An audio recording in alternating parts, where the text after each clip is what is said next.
Okay, I don't normally do this. I'm not a shy person. This is the first time I've done a talk like this with a PowerPoint. I should say, on that bookstall out there's a book I wrote called The Psilocybin Solution. There's very few books with the word psilocybin in the title, so that shows the kind of high regard I have for that particular substance. I recently finished a new book, and if I get a contract for that, that will come out next year. And the subtitle, the working subtitle of that is The Chronicles of a Psychedelic Mushroom Aficionado. So that's what I am.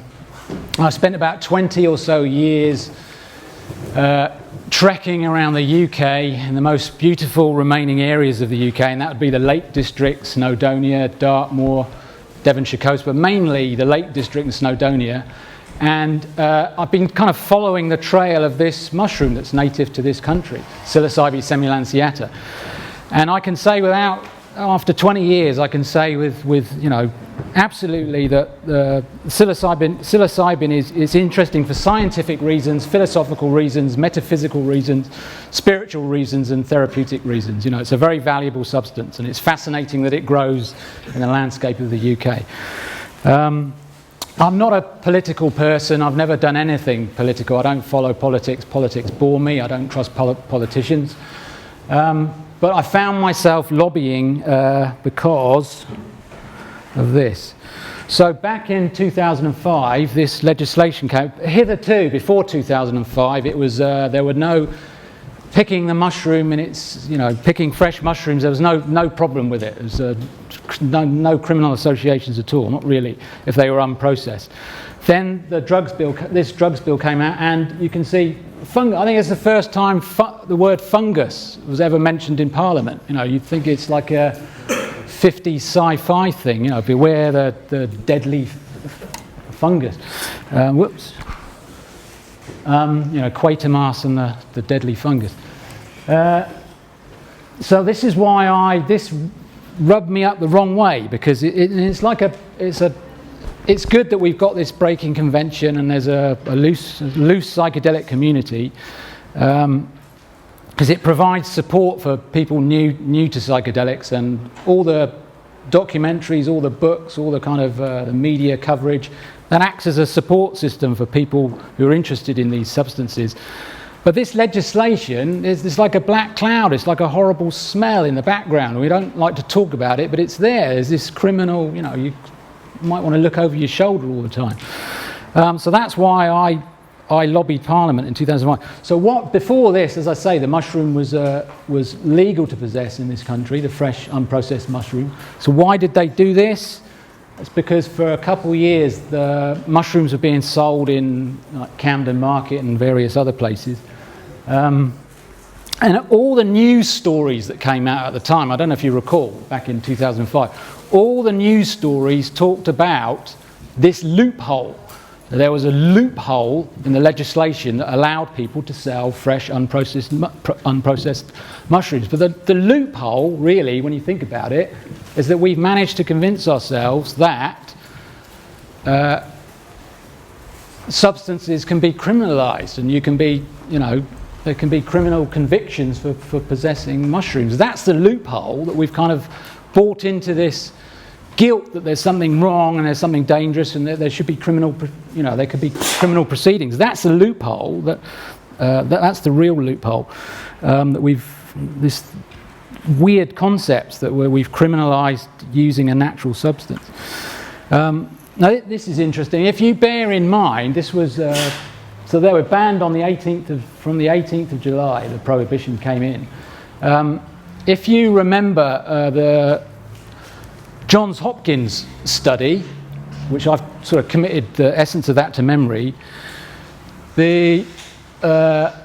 almost a third of the healthy subjects administered psilocybin reported the most spiritually meaningful experience in their lives. All right, so that's the potential of psilocybin. So on the 17th of July, someone in possession of mushrooms could have, if they were lucky, they took mushrooms, they might have had the most significant spiritual experience of their lives. And yet the next day, it would have been a criminal activity. It's absurd. There's something absurd about that. For people, any people here really urbanised and don't know what they're looking at, that's the countryside. We all, there's a thing called nature deficit disorder. That, even David Attenborough goes on about nature deficit. We were so cut off from if you're British, this is our heritage. That's the Lake District. Those are the places I like to trek around, usually with a close friend. And that's where the indigenous mushroom grows. It grows in the most beautiful areas of the UK, wilderness areas like that. And there's nothing quite like camping out in an oak forest up in the mountains and taking this mushroom, and you really bond with nature. It's a great thing. It's a precious thing. That's why I write about it, and I'm a psilocybin man. And you can see it as a resource. I mean, we're used to thinking of resources like coal and gas and oil and trees, wood, food.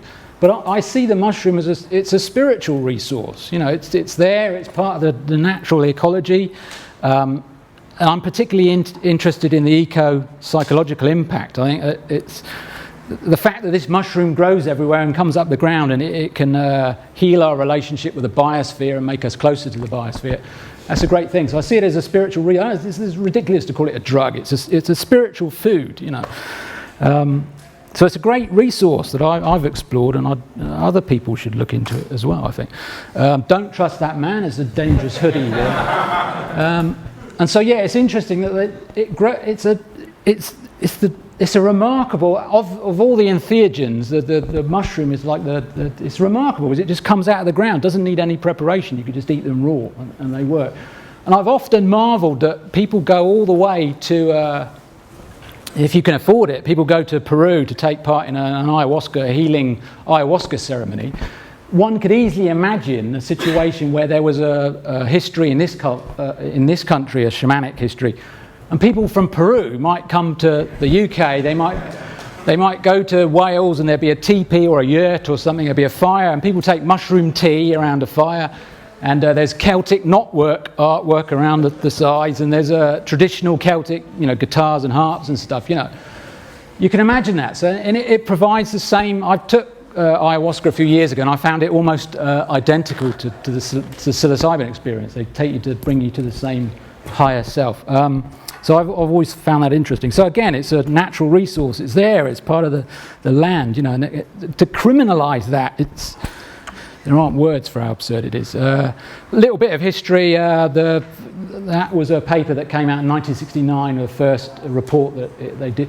Prior to this, people used to go to Mexico in Gordon Wasson's footsteps to take mushrooms. They didn't know they grew in. There's no hard evidence of a ancient use. It took a while for that information to filter out. By the mid-70s, you had books like this came out. Now the rot starts to set in now, right? So 20 years prior to this, Gordon Wasson's article in Life magazine, in which he's describing in poetical terms how amazing the psilocybin experience is, how visionary it can be. 20 years later, now you've got it's not the gutter press, it's the Times, it's weird. So how many pejorative terms are crammed into this? A species of toadstool, I mean, people growing in Midwest by drug addicts as a substitute for LSD. Well, LSD is not addictive, neither is psilocybin. There's similar hallucinogenic properties, but it's much cheaper. The word cheap, local crease, grown demand, and now London drug market. So I mean, yeah. So it's crammed full of pejorative terms there, which is unfortunate.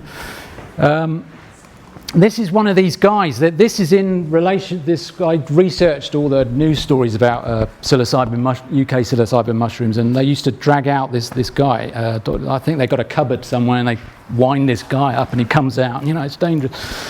Maybe he got confused with fly agoric, although I don't know if fly agoric can cause death either. But again, it's all negative and stupid. Okay, so what I did in 2005. I'm not a political person, but I wrote this report to send to all the people who are passing the bill. It was quite a long paper, and I said to them, the House, this was part of what I said, the House need not be reminded that the illegalisation of an organism native to Great Britain is unprecedented. Given that wild psilocybin fungi of one kind or another are prevalent throughout the British countryside, the implications of listing them as a Class A drug alongside heroin and crack cocaine provokes all manner of questions. Such legislation suggests a public health threat of epic proportions. Yet is there any evidence of such a public health threat? A cursory visit to any inner city area on a Friday or a Saturday night will not reveal hordes of rowdy, mushroom-using miscreants. Indeed, apart from various media stories about the trade in the mushroom, there have been no high-profile negative incidents. So I thought they should know that, you know. I also told them this. A Home Office report from 2000 stated that an estimated 1.5 million adults in England and Wales had taken magic mushrooms. Moreover, the report stated that, quote, magic mushroom use is assumed not to be problematic. That's because they weren't problematic, you know. There were no reports. Indeed, there were no reports of mushroom-related hospitalisations in the section on hospital admissions. So that's got to be germane data if you're passing a bill and you're deciding whether you pass the bill or not, you know. Right now, I got locked horns with a few MPs. I had written to Caroline Flint earlier and she replied to me, and so I incorporated this into my report that I sent. David Nichols is a leading expert on psychedelics. Mr. Powell refers to the relatively low health risk associated with magic mushroom use. However, magic mushrooms like LSD are highly hallucinogenic. Professor David Nichols, what does that mean, highly hallucinogenic? Is being highly hallucinogenic inherently dangerous, and if so, why? Good question. They are particularly harmful to those with mental illness or with an underlying mental health problem and can precipitate psychosis. Users are also vulnerable to self-harm whilst under the influence. Dave Nichols, there is no evidence that hallucinogens produce mental illness in anyone not predisposed to it. That is, persons who experience the onset of psychosis would likely have suffered in any case. So yeah, that's an acknowledged thing. We all know that, and it's important that people who are, you know, at risk should be warned about that. But then criminalising other people who don't have a problem, and most drug users don't have a problem. That's like the analogy is with, you know, some people, anaphylactic shock. Some people are allergic to peanuts, right? And they'll die if they come into contact with peanuts. It would be absurd if the authorities broke down your door because you were making a peanut butter sandwich, you know, to protect this other person. So, you know, at the end of the day, it's a health issue and not a criminal issue. This is what, as far as I can see, the corruption, the irrationality occurred because a health issue was corrupted into a criminal issue. It's a health issue, you know. And, Caroline, Mr. Powell also refers, I sent them lots of information, also refers to the recently published Dutch report which concludes that mushrooms are not physically harmful to healthy subjects. The report does at least concede that taking magic mushrooms can be very harmful to those with existing heart conditions. Well, it's like so strong cup of coffee can, nobody's died as far as I know from, you know, a heart condition and through taking psilocybin. At the end of the day, all these worries, it's science that will be able to answer that. The role of science is to gather data and provide statistics so that they can make informed decisions. So there was no science going on. This is the incredible thing. This is funny. It's like they were like Victorian nannies sitting around talking about how, oh, it's terrible and we've got to stop it. And so this MP, she's on, you might want to check her out on Wikipedia. There's an interesting thing about the expenses thing on there, but I'm not one to gossip. I too used the same tried and tested means as the Honourable Member for Orkney and Shetland and went on the internet because I needed to understand what we were dealing with. I found relevant descriptions of the psychedelic experience as it applies to mushrooms at this website. In some cases, the effects are very alarming and include strong hallucinations with objects morphing into other objects and some loss of reality. Time becomes meaningless and senses blend into one. I think that sounds absolutely terrifying. So this is Parliament. They're making decisions that are going to, you know, before that bill, that July date, there was no criminal implications, but they created a new subset of criminal. You know, this is you're manufacturing criminals. It's got to stop. You know, we need some rational debate to come in. And the reason I wanted to do this talk was to show what went down, you know, at the time. The Honourable Lady, here they go. The Honourable Lady is absolutely right that hallucinations are dangerous. There is an increased risk of self-harm, paranoia attacks and highly disturbing experiences because hallucinations distort people's sense of what is around them. Depending on where someone takes drugs that cause hallucinations, the dangers can be very serious. That's why what you need is information. People need to be informed and educated about these substances, which was one problem with the trade in mushrooms. They didn't give out any information because they weren't supposed to be selling them for consumption. At the time, I actually made a multimedia booklet. I went round to some of these vendors. I've made this multimedia booklet to give some background information about the mushroom, and so people can take them in an informed, educated manner. They didn't want to sell this thing because it looked like the mushroom was for consumption. So it does need to be some sort of trade, or some governance with it. This wasn't in the report, but this is putting things in perspective, right? This is just putting things in a bigger perspective. Over 8,000 deaths a year in the UK from alcohol. This is incredible. Commit this to memory. This was in the Lancet not so long ago. Worldwide, alcohol was implicated in 1 in every 25 deaths. I mean, that's astonishing. So you think Parliament would be more interested in that than mushrooms? Smoking causes that's a boring. People just. One death is a tragedy, 100,000, we're used to it, this is interesting, an estimated 30,000 codeine addicts in the UK. I mean, that's a lot of, In the USA, deaths from overdosing on legally prescribed painkillers outnumbers deaths from heroin and cocaine combined. That's interesting. From my point of view, this is the most interesting because I'm a mushroom man and I'm most interested in the mushroom. Nutt et al., David Nutt's recent study, they had 20 drugs that they measured harm to society, harm to the personal harm. Psilocybin mushrooms were included, and they were rated as the least harmful, right at the bottom of the table. So I ended my report that I sent to Parliament. I said the following: as the bulk of my experiences with the mushroom were incontrovertibly spiritual, for want of a better word, the proposal that this natural environmental resource be criminalised carries with it an unmistakably dark air of oppression. It is for these reasons that I recommend the House to either reject Clause 21 until proper scientific evidence has been gathered, or to amend the clause such that the psilocybin mushroom trade become properly regulated and licensed.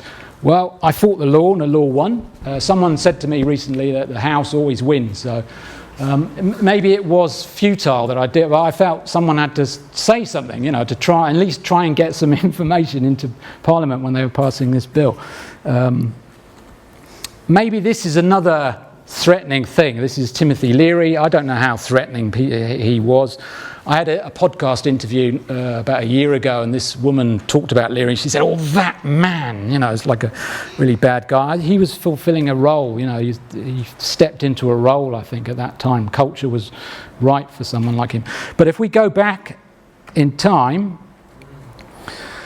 this, I think, is from the early 60s, from the Harvard psilocybin project, which ran from about 1961 to 1963. That's Timothy Leary, and that's Richard Alpert, who went on to become Ram Dass. And one of the first experiments they did, they gave psilocybin to 175 subjects, and most of the subjects reported a positive experience, and they wanted to repeat it. So now, while I've put this slide up, it's interesting to think what would have happened if Leary had not become an LSD messiah, and the Harvard psilocybin project had stayed the course. Maybe they'd continued it. And that's where we're at now. 50 years on, you've got all number of universities in America doing psilocybin research. You got David Nutt recently. They got a whopping 500,000 to do a psilocybin study treating depression. So we're at the same as there's been like this 50-year. We're at the same position again. So the question to ask is, how could this pan out, and how can we integrate psilocybin into our culture? This is the million-dollar question. And I can see a few possibilities. On the scientific medical front, I'm sure psilocybin could well become a legitimate prescription medicine, like Doblin was going on about MDMA. So that could happen. But what about normal? The question is, what about healthy people? you know, normal people, like you and I. I mean, the law didn't stop me getting mushrooms, but I don't like that dark cloud. It needs to be integrated, you know, and it's not a criminal issue. So I'd like to see the licensed trade. I think they could bring in some sort of licensed trade of mushroom grow kits. You can already get like medicinal mushroom grow kits. You know, there's no reason why they shouldn't be able to have a licensed trade in a legitimate licensed trade in mushroom grow kits, where you're given information, a leaflet or a booklet or something that goes with it, so you're informed. Yeah, I'd like to see in a Sky interview thing I did. I talked about the notion of a sort of revitalization centre for people. For ordinary people, you can imagine a place they go to, like a retreat, where facilitated psilocybin experiences can be had, and I'd like to see that as well. So, what I'm saying is that we're at the similar stage as they were 50 years ago, and psilocybin it's getting a lot of press coverage and stuff, and it's a bit more positive what's being said about it, and.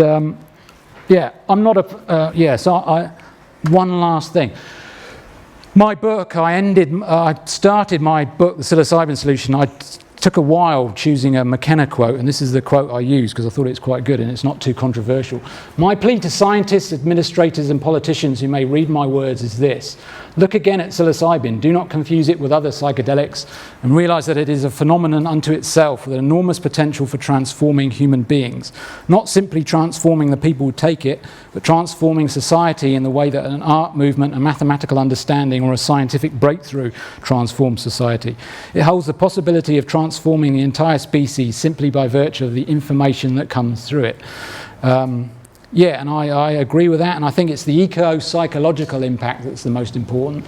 We're alienated from the biosphere, and it's like these mushrooms are growing there, ayahuasca's coming out of the Amazon, and we need to allow them to flow through society more easily than they're flowing at the moment, and that's it.